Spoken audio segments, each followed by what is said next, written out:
This session is called Creating and Building Disruptive Business Models, a discussion on how suitable MBAs, suitable or unsuitable MBAs, are to build disruptive business models.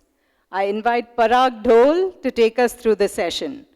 Parag is a graduate of IIMB and is Managing Director of Inventors Capital Partners, a venture firm that invests in technology-focused companies in India and the US. Parag has been a venture investor for 18 years, backing 27 companies, resulting in 14 exits, including 3 IPOs to date. Most notably, Geometric Software, PowerTel Boca, V Engines, Vertex India, and TV Today. Parag's venture career began with ICICI Ventures in 1993, near the beginning of India's economic liberalization and the emergence of the venture industry. At ICICI, Parag was part of the core team, which invested in India's fast-emerging technology companies, media companies, and the telecom sector. Over to Parag.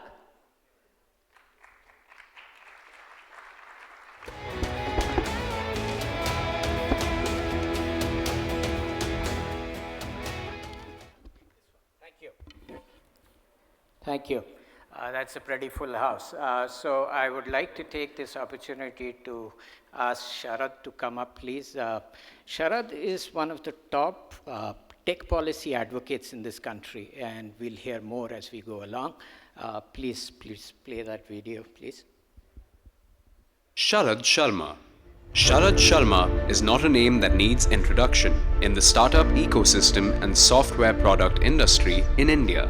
Sharad is one of the active technology angel investors in India with about 24 investments.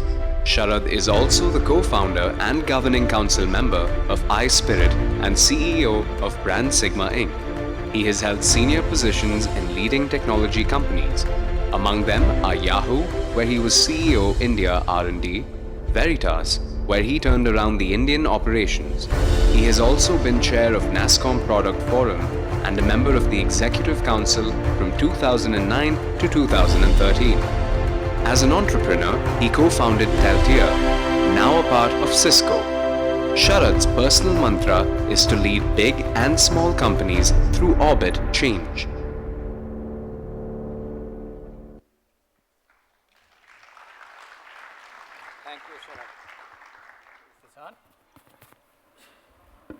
Okay, thank you, Sharad.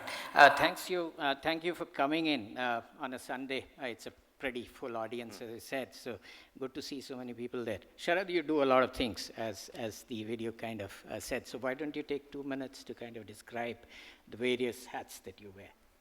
You know, I'm in my third innings professionally. My first innings, I started off as a Unix kernel engineer, and I spent 15 years in, kind of a tech kind of a setup, AT&T and Lucent and the spin-offs that were there. I eventually quit and started my second innings, which I was like swinging for the fences. And first one was an entrepreneurial venture, Teltier, as part of Cisco, that gave me some financial security. So I became a proxy entrepreneur, investing in other startups, tech startups mostly, that, that some of them are well known and others that haven't amounted to much. But I also said, I got pulled in, and I'll tell the story if you get a chance, to be in Veritas, because they were making a shift into what is now called cloud computing, then was called utility computing. Then I was part of Jerry Yang's team in Yahoo when he became the CEO, and I was there till he remained the CEO. I mean, I joined 3 months before him and left when he left. That was not a successful kind of a stint in some ways, but a lot of learning. And I think in the last 6-7 years, it's been more about building a product ecosystem. There are many of us who are very passionate about product ecosystems, or India being a product nation. We have very successful services companies, but we haven't created many product companies. So there is an effort to make that happen. So legacy of the past remains. I remain somewhat of a techie, or pretend to be one. And I'm still an angel investor, and I'm most active as an ecosystem builder right now. So, Sharad, in his at least the tech policy advocate kind of a role, he's kind of being very, very modest. I think he's considered one of the top tech policy advocates in this country, and the kind of work that iSpirit is doing is really of the highest order and selfless on top of it. So, I think I wanted to lay that on the table before we started. Sharad, the question to you. I heard you about 1.5 years back, maybe, talking about the emergence of B2B SaaS out of India. Your argument, if I remember correctly, then was that India kind of missed that Oracle, SAP, IBM kind of software boom, the licensing boom, so to speak, simply because it required feet on the street, which was not possible for Indian entrepreneurs. Whereas with the emergence of the cloud, mobile, et cetera, now was this chance for India to kind of go ahead and dominate the SaaS world, if not dominate, at least play a significant part in the SaaS world. So how has the story played out in the last 1.5 years since you first probably talked about it? In your opinion, give some examples, whatever. Yeah, so I think India will be to SaaS what Israel is to cybersecurity. And I think it continues to pick up momentum. And there's a simple reason for that. The reason is that, globally, the mid-end part of the business is underserved. Traditionally, software was bought by buying software, then buying the server, and then hiring somebody to run all that. And that system was so expensive that it was available only to several thousand companies in the world. So that on-premise model doesn't work very well for the smaller companies. And the smaller companies, therefore, are embracing the cloud model. I'll ask, how many of you are on Microsoft Exchange server, whose email, at least work email, is served there? And amongst the ones who have raised their hand, please keep your hand up. I can't see you very clearly, but how many of you feel that Gmail actually is better than what you get from your office mail? Right. So this is the world that we are living in. At the minimum, it costs a company $300 per employee to run internal email. They can do that with, let's say, Gmail or other cloud solutions for $50. There's a 6x difference, and while the big companies are still debating whether they should go for that 6x difference, but the mid companies have no doubt in their mind. They are all going for the cloud solution. So this is not only happening to mail, this is happening to every business application you can think of. So when you are buying that business application, you don't care who is selling it, whether they're in Chennai or they're in California. You want a good product, and that product is increasingly coming from India, and therefore it's making a difference. So if you now see, therefore, in software, what has happened is a stratification of the market in a way that never used to happen earlier. We call it the BMW, Toyota, Chevy market, right? Chevy is the lowest end of the segment.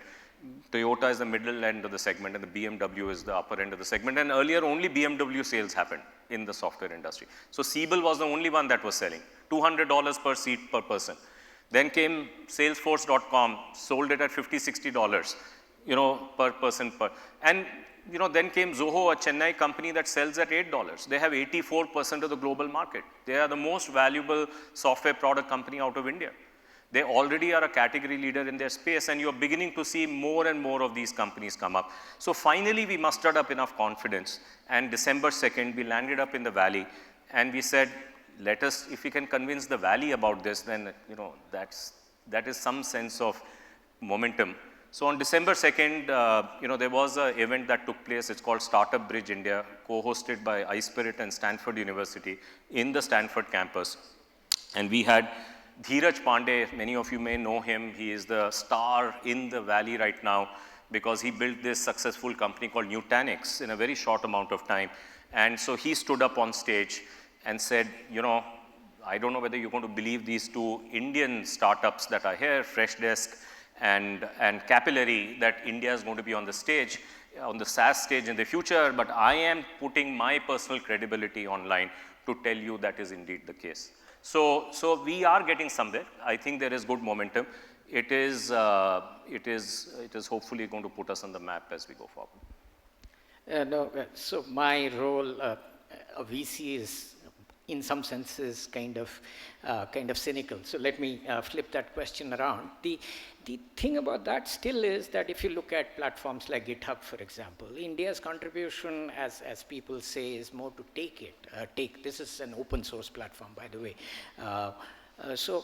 India's role, most of the Indian developers are still taking 100 from the platform and contributing 1 back to the platform. So yes, all of this is nice, the trend lines are nice, but the status today is just so very basic. When do you really see, you have a very evocative name for your newsletter called Product Nation. When do you see us really becoming a product nation, so to speak? Yeah, it's a good question, and I'm tempted to give a kind of a snarky answer to that, but I will refrain from that. But I'll come back maybe to that a little later. But let's kind of unbundle all this, right? See, disruptive innovation happens when there are building blocks available. All of you know Uber and Ola. You know, smartphone or GPS or Google Maps was not created for Uber. In fact, when GPS went dual use way back in 96 by Bill Clinton, they had no idea, nobody in GPS team could have imagined, and Uber would be the biggest user of GPS on the commercial side, right? So essentially, innovation is combinatorial in nature, and what happens is that as these building blocks become available, there will be some smart rebundler, recombiner, combinatorial innovator, you know, one who is going to follow us like Shivku, who will come and take those pieces and use them in a way that nobody had imagined before. That actually creates the source of disruption. And since you're all in a kind of a educational setting, let me make a case for a moment just to make my point, and then I'll answer your question, that this may perhaps be happening to higher education. And this is not just me saying it, this is the father of disruptive innovation, Clay Christensen, who said this in a wonderful talk last year, where he stands up on stage and he says, look, you know, I'm religious, I start my day with a prayer, but for the first time in my life, I don't know who to pray for. Should I pray for my disruptive theory to be right, or should I pray for Harvard to do well? Because for the first time, the two are incompatible in my view. And the reason is because a higher education, like IIM Bangalore, basically gives 3 things to you. One, it gives you learning. You have access to great teachers. But the fact is that if you want to learn AI, you want to do a Peter Norvig class. And the Peter Norvig class is available to everybody. And what we learned was that Peter Norvig does a class, 169,000 people attend, of which 125 are from Stanford, who have paid $60,000 to have the privilege to attend his class. Yet the first Stanford person, the highest in the ranking, is 49th. There were 48 other people in the world who did better than them, you know, in that class, and they have access to the same Peter Norvig material. So that is getting disrupted. You know, you'll gravitate to good teachers. They may or may not be in the institute that you are in right now. Number 2, it gives you a thappa, credentialing.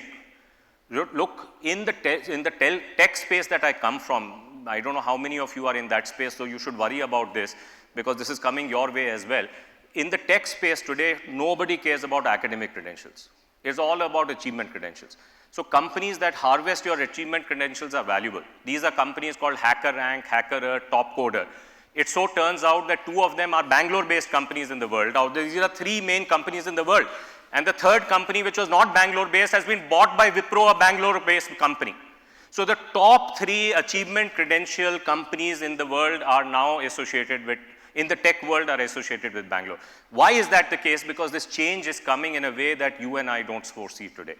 And the third, of course, is that you have alumni networks, which is why you are here. You know, but the alumni networks, in our part of the world, the PayPal mafia is very powerful. You, Shivku and I, part of the Yahoo mafia. You know, you have the M-Check mafia and payments in India. You can't have a payment startup if you don't have an M-Check mafia person in that startup. Some of you may be from Citibank India. Citibank India is a very powerful mafia today here in India. YPO has seen a resurgence because of Facebook, right? So you have alumni networks that are coming up that earlier, the reason they were restricted to only educational institutes is because you had the 3 people who came up who are paid employees to run a secretariat for an alumni network.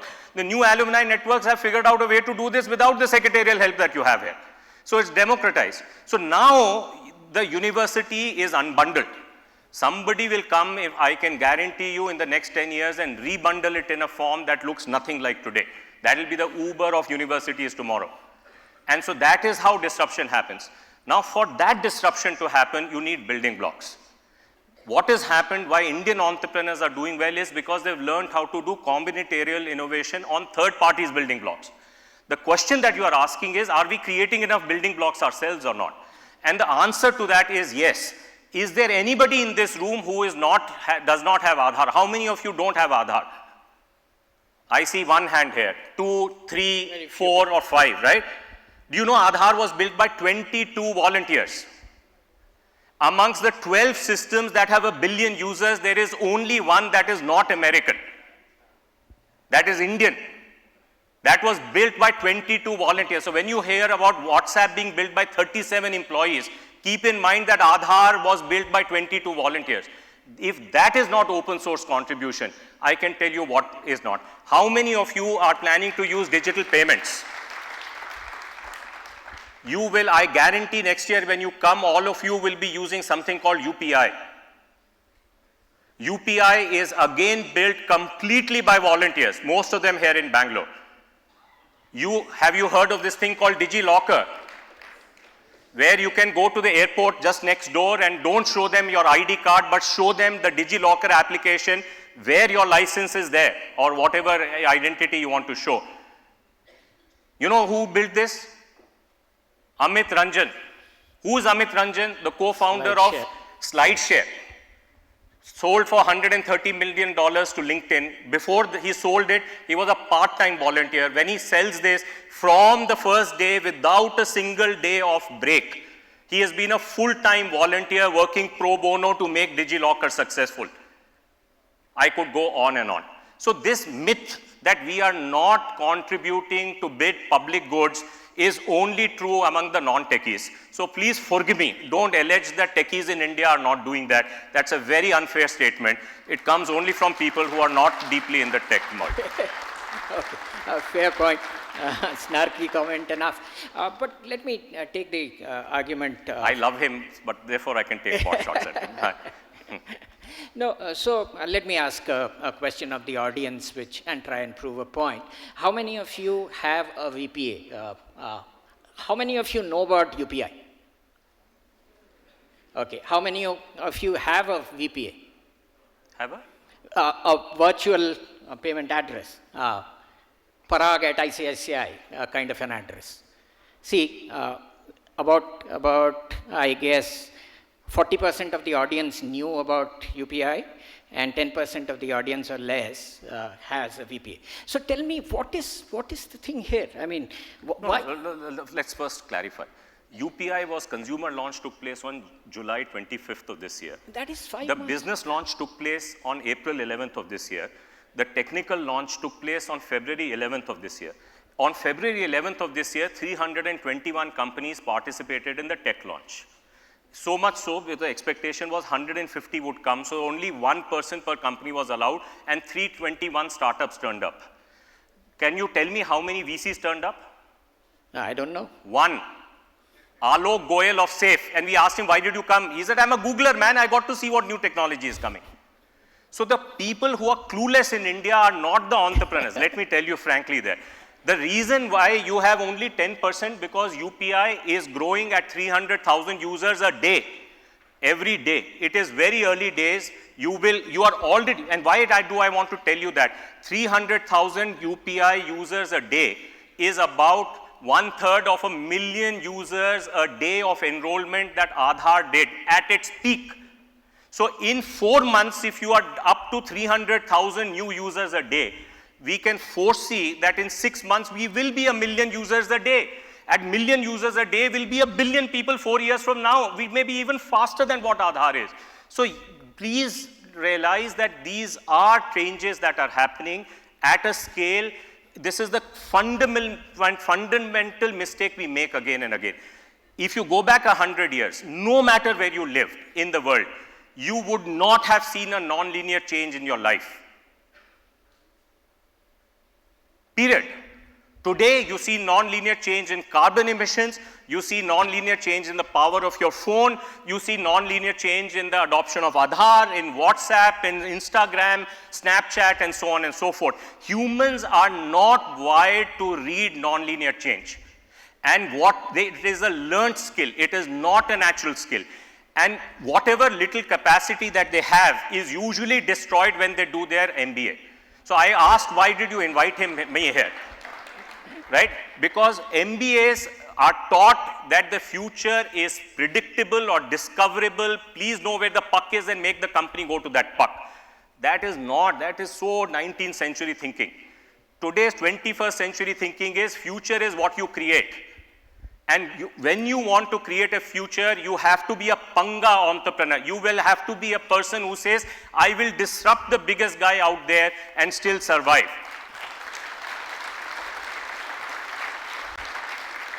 If that mindset was not there, if the mindset was, let me predict what will happen, do you think a bunch of 18 people here would decide we will be the first people who will take our craft to the moon and we will do it as a private enterprise, a team called Team Indus?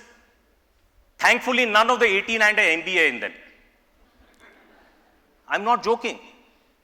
That is a panga entrepreneur. That's how you shape the future. Today, amongst the 44 teams and then 18 teams that survived, amongst the 4 teams that have ever won a milestone award, they are the first team to have a launch contract that will take them at least into the outer Earth orbit, and then we'll see what happens in December of next year. Sharad, right? So this notion, please don't project linear change to determine what the non-linear disruptive effects will So let me just question that. See, I am a VC, I call myself cynical, but the point is that we have to invest in the future. We have to take a leap of faith. So believe me, I am the first nationalistic guy who wants UPI to succeed. Let me give you a backstory. Yeah. 8 years back, 9 years back, I am still a VC, continue to be a VC. IMPS comes along. Very few people know about it, just like UPI. Okay, very few people know about it today. And here I am sitting on my VC chair and thinking this is going to disrupt the payment change. IMPS comes and goes. Nobody knows anything about it. So my point is, my point is, let me complete.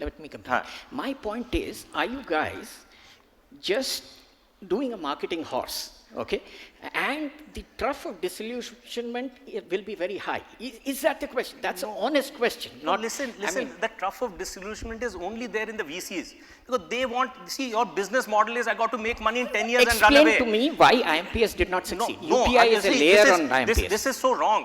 In February of this year, IMPS became the largest carrier of money in India. I don't know whether you know, has anybody applied for a US visa recently? US consulate replaced credit card, third option of credit card, and offers IMPS as the option. Do you think anybody went and told them that please do IMPS? IMPS is a B2B payment system in India. It was supposed to be B2C then. No, it was never supposed to be. RuPay on top of it was supposed to be MMID. What is MMID? No, I'm telling you, it was. I know it a bit. Okay. Listen, I've been involved. IMPS was conceived in Royal Orchid Hotel in 2010. And why I can tell, I was part of that team where it happened. The team was these Visa and MasterCard. Does anybody work for Visa and MasterCard here? Can I take pot shots at them? I was at Intel and it was 2008. I left it. So IMPS precedes that. The conversation was Visa and MasterCard are going to take 1% tax on every transaction in India. India will have cashlessness sometime in the future. When that happens, and if it runs on Visa and MasterCard, it will be 1% tax. Why that conversation happened? Because Australia was trying to reform MDR of Visa and MasterCard and failing. And do you know China did not allow Visa and MasterCard for domestic transactions till February of last year. So that was clear to us that we will again be a digital colony of Visa and MasterCard. We need to find a way to create something. We can't compete with them on credit-based T+1 payments. We can only do it for T+20 payments because there's no competition. Government will allow us to do this, and that is how IMPS was conceived, and subsequently NPCI was created to be the host entity for that to happen. The first IMPS server, which was not even called IMPS because the name had not come, had been built by volunteers in Bangalore led by Pramod Verma, who we call as the Royal Architect today. So there is a narrative that exists. I want you to go back and look at one of your own MBA professors, very famous for scaling excellence, called Hagi Rao. Please read his book called Market Rebels. And why I love that book is because he takes every new industry. He starts with the car industry, microbreweries, PC industry, and he says every one of them started not by MBA students, and he jokes in the introduction, says, I should not be making this statement as part of Stanford Global School of Business, but he says every industry started in the hands of activists. And for example, the PC industry is a result of the homebrew computer club. Microbreweries should not have existed, because if you ever made a business plan and put it in the competition, they would never have let you win, because there was no logic to that business plan at that point in time. So Sharad, So just to finish that thought, please realize that there are activists. I think we as Indians are terrific in putting ourselves down and failing to realize and see, even when we are in Bangalore, where a new India is emerging. And I can tell you with conviction, when you come back next year, if 100 million Indians have not used UPI, I will host a lunch or dinner for you. And if they have hosted, if 100 million Indians have hosted UPI, I require that you call me back on stage to have my moment of glory. this is a year hence, isn't it? Okay, good. That's good. Okay, a nice segue into my next question about MBAs, etc. Now, you made some sweeping comments about MBAs, and I've got to defend them, isn't it? So I look at my batch, 1993 batch MBA. 123 people on my WhatsApp group, 26 out of them are entrepreneurs, one of whose company, Career Launcher, is going to list as well. Viraj's company got sold to Equifax. There are many other entrepreneurs. There is that Tribo up there. There is Urban Ladder, etc., etc. I look at my IIT group, on the other hand, that ratio is 10%. So help me understand why this angst against MBAs can't do it. No, I have two comments. I'll keep the snarky one at the end. But you see, the reality of this is, I think the only issue, first of all, this is not me saying, one of your IMB professors in a panel like this conceded, his name is Rishikesh Krishnan, very active with iSpirit too. He conceded that in reality, all that MBA schools, IIMs do, not all MBAs, IIMs do is that credentialing, signaling. Very smart people join the college, and in 2 years, we don't destroy value enough, and they remain sufficiently smart to go out. And this is not me saying, this is your Rishikesh Krishnan saying that, now director of IIM Indore. And why this came up was because I was kidding him that 5-year program that only IIM Indore has betrays that rule, because really smart people join, 5 years you will destroy value. So Same thing don't applies do that. to IITs. You have IRS officers who remain despite being an IR and don't become corrupt. So there are some who escape, there's no harm. I'm very happy that they do. I hope more of that happens. And this is not me saying this. Now, again, Stanford has done several case studies on iSpirit. We have a good relationship with them, the Global School of Business. And, I tell that Global School of Business story. Y Combinator started by a bunch of people, right? You know that. One of them, and they didn't initially have good results, so they call in this guy who basically came up with this whole idea of lean startups. And then Stanford called him back and said, why don't you come and incorporate some of these learnings in our Ignite program? And he said, frankly, you know what? He's an alum, by the way. And this is all on his blog. He says, in the letter that he wrote back, he said, frankly, you don't need adjustment of your program. You need to rework the program from scratch. Steve Blank, 4-time entrepreneur. 4-time entrepreneur, right? No, he does a course at Stanford, isn't it? Yeah, but that course that he does is part of a program that was completely reinvented. And all I'm saying is that in Stanford, they have a view that they are the epicenter of this entrepreneurial revolution. For them to have embraced a radical idea from outside and said, our own program is mucked up, we're going to replace it with a new program, please come and help and do that. I am waiting for that orbit shift to happen in IIM Bangalore. When it happens, I will change my opinion. Okay. Coming to the government's role in all of this, I think you've been fairly closely involved with policy, so clearly you have a pretty good seat from which you observe these things. Talk to us about this government's initiatives, whether it's Startup India. See, government is by and large clueless in India. I mean, they are pathetic. the problem that we had earlier was, see, why they're pathetic is because we as a society don't have belief that technology is the solution to India's hard problems, period. We will run down Nandan Nilekani and Rohini doing Ek Step, where they say in 10 years they will remove primary illiteracy under 10 years of age because they'll deploy technology, what we haven't been able to do in 70 years. We'll run them down till the day they succeed. And when they succeed, they will still allege, man, there must be something you use a backdoor to do this. We are, as a society, become completely technophobes. We don't have the belief. And that is what the government is built on. Now, magically, I'm not a big BJP supporter, please don't misunderstand me. But magically, we have some grassroots politician at the top who has a visceral understanding of how technology works.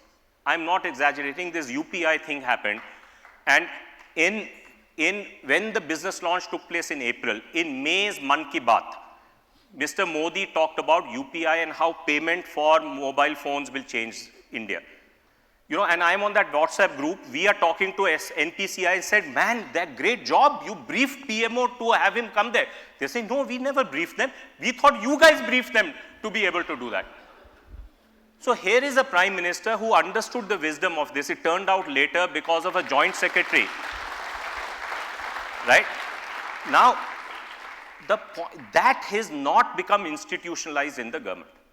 And I can tell you our health care, our education, financial inclusion cannot be solved by creating more bankers. It cannot be solved by we don't have enough doctors. We have to use machine learning, AI, modern technology to upgrade the teachers that we have. We got to be the first nation in the world who embraces modern technology to solve our basic hard problems. We can do it. If we do it, we will show the world the way. But we must have belief. And the people who have least belief are the people who did engineering and abandoned it to become an MBA student. I have least hope from them. That is me. Okay. Okay. Okay, now. Redemption is possible at any time. So please change your mind. I love Sharad. Okay. So now, again, the flip side of the same man. See, we talk about Startup India, we talk about Swachh Bharat, etc., etc. I go back to, let's say, Vajpayee's government to compare likes to likes. I don't want to compare it to the previous Congress government. Congress versus progress, you must have heard about it. So I don't want to go there. But see, very less was said there, and a lot was done. This government is totally marketing-led. I mean, more is said. But when all is said and done, more is said than done. So what's happening? I mean, why is there so much of a gap between these big Startup India, demonetization, let's not even get into, etc., and reality on the ground? You had Amitabh Kant yesterday, right? And the problem is that somebody like him is well-meaning, but you go one level below and it's all dud. There is no capacity to translate intention into implementation. What has changed between, let's say, the previous government in this, the intention is there, but there's no capacity to implement. That is the reality. And that is why I think it is incumbent that we create enough think tanks who are activist think tanks like the one that we have in iSpirit, who actually take responsibility, not in just saying do the gyan, but actually build the damn stuff and give it to the government for free. Say no strings attached. You put it in the rubbish bin, you do it. But this is for you, forever free. Now the reality is when you do that, there are enough smart people in the government who know what, they may not be gourmet cooks, but they know what is gourmet cooking. Like me, I am not a gourmet cook, but I can tell you if this was gourmet cooked or not. I can be a consumer of gourmet cooking. If enough of us get together and do gourmet cooking and give it without strings attached to the government, like what in iSpirit and its volunteer team has done for 7 years, you would find there will be enough takers of this and they will put some of this to work. And that is how you will have the largest users of e-sign in India by December of next year. All of you will be using e-sign. Your companies will be using e-sign. Believe me, this is going to happen. You will be the largest users of digital payments in the world. We will believe, and the next wave that is coming, which you can see on our website, is how a data economy will be created around a new system, the fourth layer of India stack. By the way, all these building blocks have been built by a set of volunteers who set for themselves, who all have day jobs, who would decide for themselves, what is it that we will build for the country this year? They've done that. This is the 8th year running. And for this 8th year running, the thing that will be released next year, which is all built out, is called the digital consent system. So that your data is, so let me take a minute to explain this.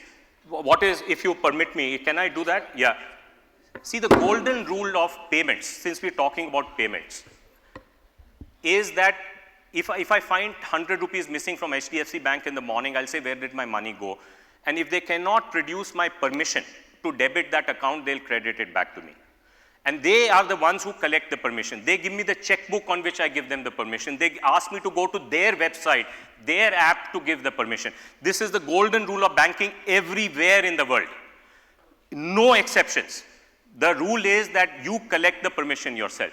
In UPI, what the team did was to break this. They said, how does it matter who collects the permission? The permission, because in India, and only in India today, it is possible to say that Sharad at Federal Bank is the same person as Sharad as at HDFC Bank. So if Federal Bank has collected a standard permission for me to debit, for debit of 100 rupees to happen, that's okay.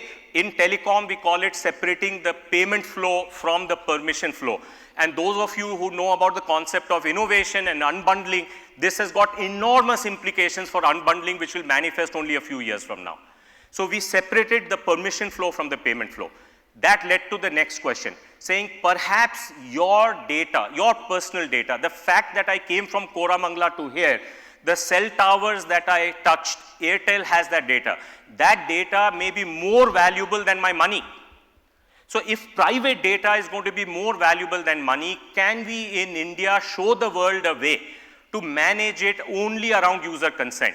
So what is going to come out next year is a way for you to give a permission to somebody, and only then will your private data flow from, let's say, Airtel to a possible lender. Without your permission, that private data flow will be illegal. And the country scale system that will allow that to happen only exists in India. And I say this with conviction. We presented this to Bill Gates on November 18th. That's it. He was bubbling on his chair. And tomorrow, one Professor Nigam, a very respected professor in the Stanford Medical School, went to Bill and Melinda Gates for funding of something that they want to do with medical data. And what Bill tells him is, hey, Nigam, you are wasting your time. Go and talk to these guys in Bangalore. And he's coming for a learning session, and we spent the whole day with him explaining this future system and how it can be applied in the US healthcare system. So please, please, we are a rich nation. We exported ideas to the world. Please have some self-confidence. Learn, let us as a nation build some belief in ourselves because if we put our minds to it, we can all make this happen. And even on open source, we are the only country that pioneered open source. You can go to any museum in the world. When you look at Indian art versus any other art, you will find that the Indian art is always public art. There was never a name of an artist there because all art in India was produced as open source art. And I can tell you, this is what will happen to other artifacts that we are talking about. And it will first happen to technology, but it will then happen to other things as well. Have faith. Take a 10-year view, 20-year view, 30-year view. Don't take a 2-year view. That is my only request. That's great, Sharad. All of us are proud Indians, so we would want some of what you're talking about to come true.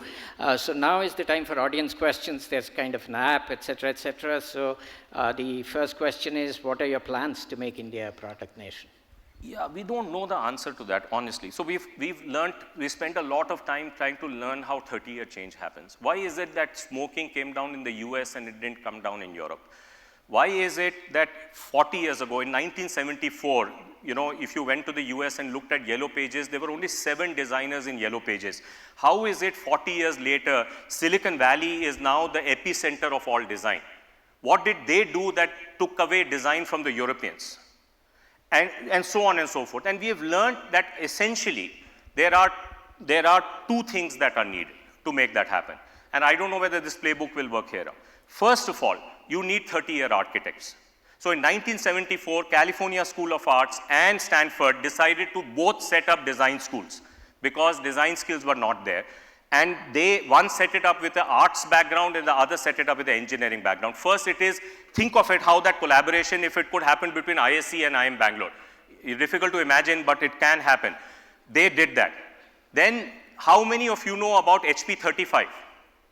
HP, by the way, if those of you who know, Stanford is Stanford today, third largest endowment, 50-year-old university, more endowment than many 200-year-old universities, because they created an ecosystem rather than just being, they applied a my daughter, only one child, she went to Duke this year. Hopefully she's coming, why hopefully? She's actually coming back 3 days for her first break. When we were in the international parent orientation, the first person who comes on board, parents and children, is an alumni person. Second thing he says, now that you are forever Duke, this is what you will have to do for Duke, not what Duke will do for you. Because when Duke takes that 1,700 undergrad students or Stanford takes that 1,700 undergrad students, their business model is 30, 40 years later, 4 of them will come, give us $400 million to put our name on the board. That is their business model. Ask not what your country from. Right, that is so they have a 30-year business model. Stanford, since it was a late player, they applied that 30-year business model to the ecosystem they are in. I wish IIM and ISC would do that someday to this ecosystem. So that 30-year ecosystem commitment was setting up those design schools. HP is today, even today in its humble state, headquartered in the Stanford Research Park. HP was the first company to go from an engine. Till then, they used to take all these features, slap them up on the product and say engineers will figure it out. The first calculator they built, which by the way, 2 years ago had a retro issue of the calculator because it is so iconic, HP 35, was the first calculator that was built with design principles. HP thought they will sell 800 of them. It accounted for 40% of HP's profits for number of years. And that is how the idea of design was sold to a company at least. And if you read any book of Steve Jobs, any biography, you will see a mention of HP 35 because this man was 17 years old when that happened. So he took that revolution further. And today, Silicon Valley is the epicenter of design, hardware, software, any design that you talk about. So first, have a 30-year mindset. Our job as iSpirit is to have that 30-year mindset. You won't see policymakers having a 30-year mindset and you won't see VCs having a 30-year mindset. Policymakers, they have a 10-year mindset. They're also important. So you need 30-year architects that are in the West are think tanks, universities, and government labs. In India, our government labs are useless, our universities are useless, so it is left to only think tanks. Let's get to the second question. Second is you need a 10-year planners. And 10-year planners are policymakers or VCs, they have an important role to play. But the entrepreneurs are 5-year doers. The entrepreneurs are 5-year doers. They are the ones who bring it all together, but they have a 5-year mindset. They may spend longer time doing it, but when they start, they can only look 5 years ahead. So if the public goods were not created by the other two, Sharad's nose is the longest. Yeah, so you need an organized effort. We are for the first time as a country building this institutional structure to make that happen. Only then our 30-year changes will happen. And everything of significance is the 30-year journey. It is not a 3-year, 10-year journey. That's what I want to say. I said there are 2 points that I have. We need to come to the next question. The second thing that I want to say is, ultimately, it's a function of public goods. You put public goods in the hands of the entrepreneurs, they will make magic happen. And for that, you need policy. And I can tell you one thing that has happened well on the policy side. How many bankers in there? Yeah, I checked out from this hotel only yesterday because 4 of your CEOs were here. SBI, Axis Bank, IDFC, and Bank of Baroda, the second largest. They come and spend a day with iSpirit once a quarter. We do it once in Bombay, once in Bangalore. So even in the midst of all this, they spent a day with us. Why? Because every banker in India, every banker knows that more change will happen in the next 5 years than it's happened in the last 50 years. Why is that the case? Because a group of people, 13 in all, just 13, took it upon themselves to unbundle the banks. Just the way I talked to you about unbundling the university, in India, identity, payment, and credit has been unbundled both from a technology perspective and from a regulatory perspective because of wonderful regulators that we had in RBI. And therefore, banks' life is ruined. But disruption in banking will happen. And out of that, financial inclusion will happen.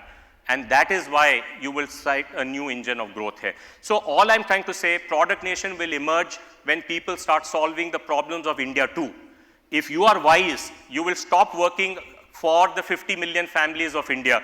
This is where HDFC Bank is, this is where Flipkart is, this is where every brand all of you are working with is here. If you're really smart, you will work on India too. India too is the 100 million families, cumulative spend of $1 trillion. But they have been part of the informal sector. They have never been possible to build a brand, a distribution, a large business around them because they were so fragmented. But these are the people who are going to come into the formal sector first for financial inclusion, first for payments, then for credit. And once they come in for credit, we know from M-Pesa and all the experiments that have taken place that their consumption patterns change completely. They will consume what they care about differently, which is healthcare and education.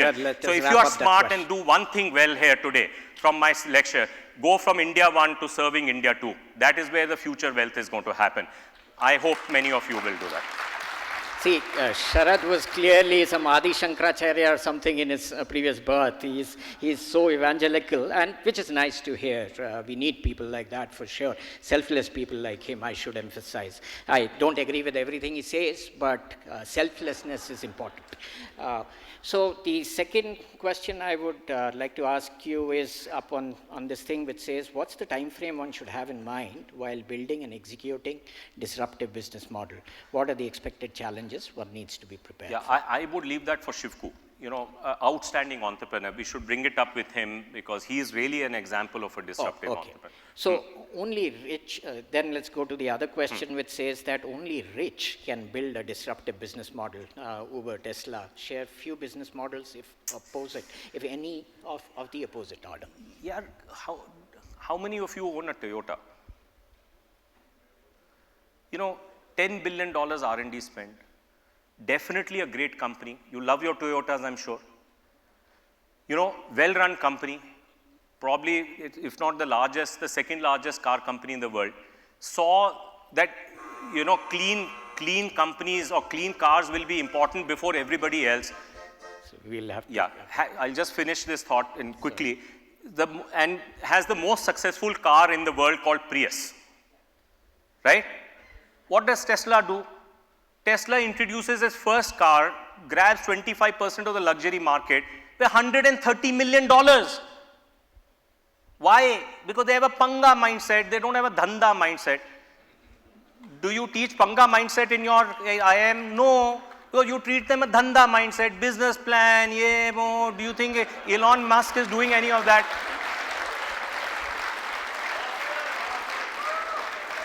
So, you know, Tesla was not rich at that time.